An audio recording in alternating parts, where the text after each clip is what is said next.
If you haven't noticed by watching my channel already, system launches are special occasions to me that really capture the pure joy of being a gamer. Unless the platform holder makes a spectacular mistake, like launching without any exclusives or introducing at a $600 price point, I make a point to get in on every console that releases on day one. Within console launches, there are singular titles that tend to unite most of the people buying the system, and that's what I'm here to talk about today.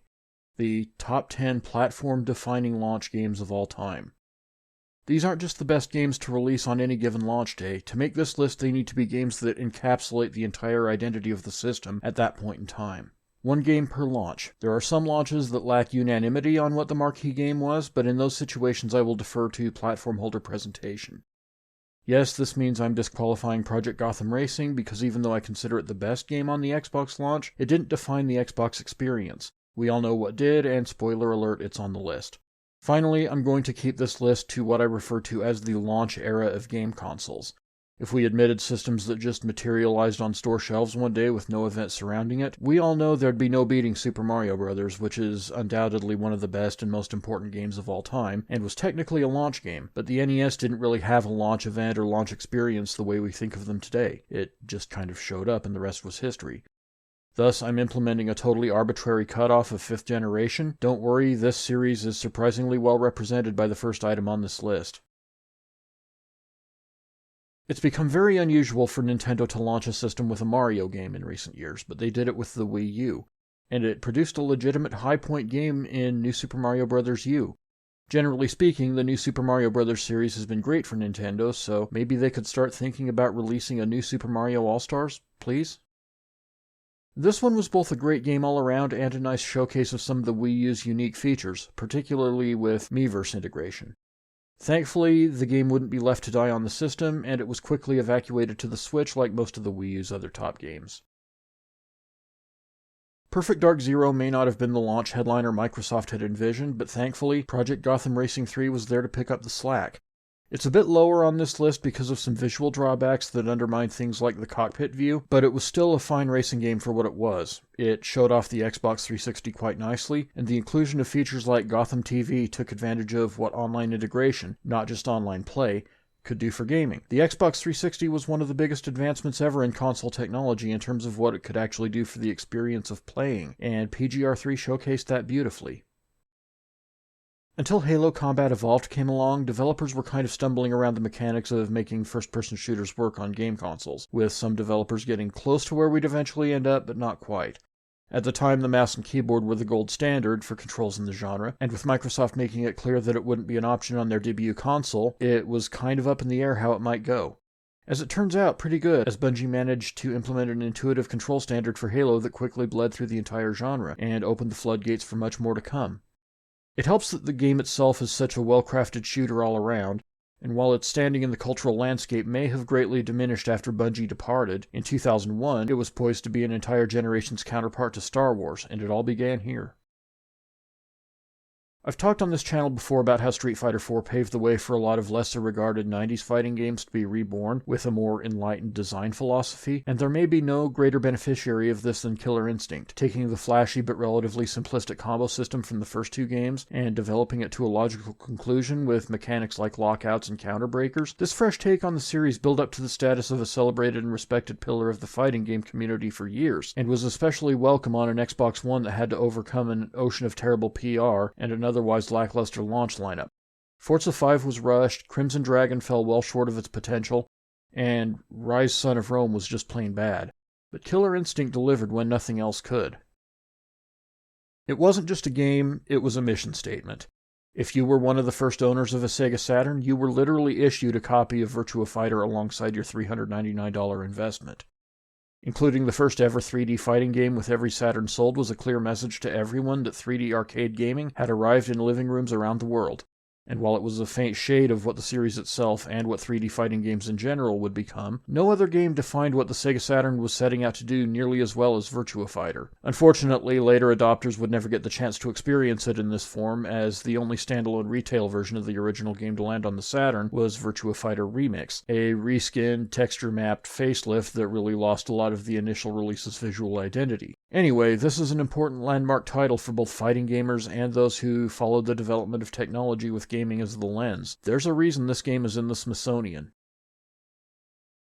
As has been long established on this channel, I'm not a fan of 3D Zelda games, but I'm immensely interested in the concept of a post-mortem Hyrule. Take a look at the inaugural Patrick's Pitch for more on that. And that fact won me over to make Breath of the Wild easily my favorite 3D Zelda and a surprising highlight of my Nintendo Switch launch experience. Although I felt as though the ending undermined the concept, not to get too spoilery, I loved every minute I spent exploring this vast wilderness that used to be a world I spent much of my childhood in. I love the idea of a proper Zelda title someday being delivered in this type of freeform package with gear gates, proper dungeons, and so on, but this was still an overwhelmingly cool game to introduce us to the Nintendo Switch. It's a concept I feel they could only get away with once, but they really nailed it. The apparent final game in the Wipeout series is absolutely one of the best, and getting to christen the PlayStation Vita with one of the brand's most legendary IPs was a real treat when it launched in 2012. As was the trend with all Sony handheld games, Wipeout 2048 could have been a console release, as it stood up so well to its PlayStation 3 predecessor, Wipeout HD, that you would have trouble telling which game in the eventual Omega collection was a handheld port if you didn't know going in. It just plays so well and has so much to unlock and discover that it was a constant companion to my PlayStation Vita, going everywhere I took it when it was a staple in my traveling practice. It's hard to imagine a better fit for Sony's push to cram the true PlayStation experience of the time into your pocket.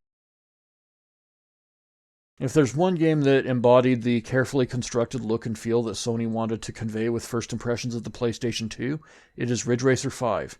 If you were around and involved in gaming back then, those flyover visuals of Ridge City before the racing action picked up, all set to the sounds of Ridge City FM, are an icon of the build to the PS2 launch, and the game more than delivered when the time came. Little did we know it was closing the door on the first era of the series, because we wouldn't see it again until the IP's refresh in 2005 that introduced the rail drifting and nitrous mechanics. I think the developers were in on that fact, though, because this game had plenty to keep you playing and improving well into the PS2's lifespan, and felt like an appropriate celebration of how far Ridge Racer had come to that point.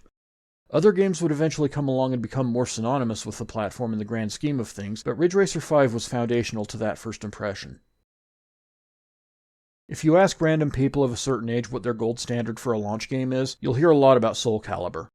Until the Dreamcast launch, new systems brought us closer and closer to arcade console port parity, but not Soul Calibur. Soul Calibur's console port took the arcade version and absolutely drubbed it on every conceivable level, keeping players, not even the dedicated tournament players but the general audience, coming back months after its release, even as more and more fighting games would emerge to comprise the Dreamcast's impressive catalog of the genre. Other games in the series would come along and be objectively superior, especially its immediate sequel, but the timing of the original Soul Calibur and what it represented for the arcade console dynamic made it an enduring icon. I'm not going to do honorable mentions the way I did last time, but I will do a quick rundown explaining a few non-selections. There are at least 3 games that could have represented the PS2 on this list, and it was hard to decide in particular between Ridge Racer 5 and Tekken Tag Tournament, because they were both so great and both so heavily featured leading up to the launch. Sony very clearly and very specifically tied the PS2's initial identity to those 2 games, which is exactly what this list is about. Meanwhile, the GameCube went unrepresented because Super Smash Bros. Melee, which absolutely would have made this list at a high position had it made the launch, and Pikmin both slipped off of the launch lineup, leaving a vacuum that no game truly filled, including, I admit, Wave Race Blue Storm. Finally, the PlayStation Vita selection was contested as well, but the number 1 game on my list is in the same series and is far more of a perfect game system match kind of situation, to the point that it blocked a second Ridge Racer game from making the top 10, and I have a lot to say here. There has never been a more perfect game for its respective system than Lumines was to the PSP, and there has never been a more perfect system for a game than the PSP was to Lumines. I could go on for hours about how great this is, how the only imperfection is the fact that the score tops off at 6 figures, which the sequel would eventually fix, but what really matters here is how perfectly the integration of music and visuals tied in with a simple yet infectious gameplay concept matched up to Sony's explicit positioning of the PSP as a multimedia device more than just a simple game system. They wanted this to be your portable MP3 player, your movie player, your game player, and for a game to so successfully capture and blend all of those elements, at launch no less, is incredible.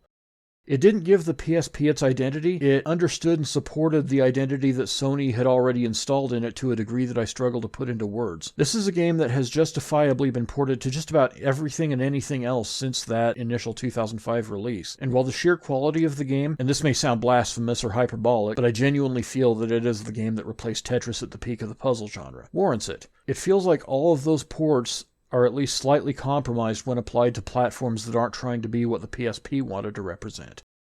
This is a game you play at a bus stop on a rainy day on your way home, or relaxing in bed, drifting in and out of consciousness. It's a game you can disconnect to by completely losing yourself in it, and that makes it an ideal launch game for what was not just a handheld, but a proper portable multimedia device.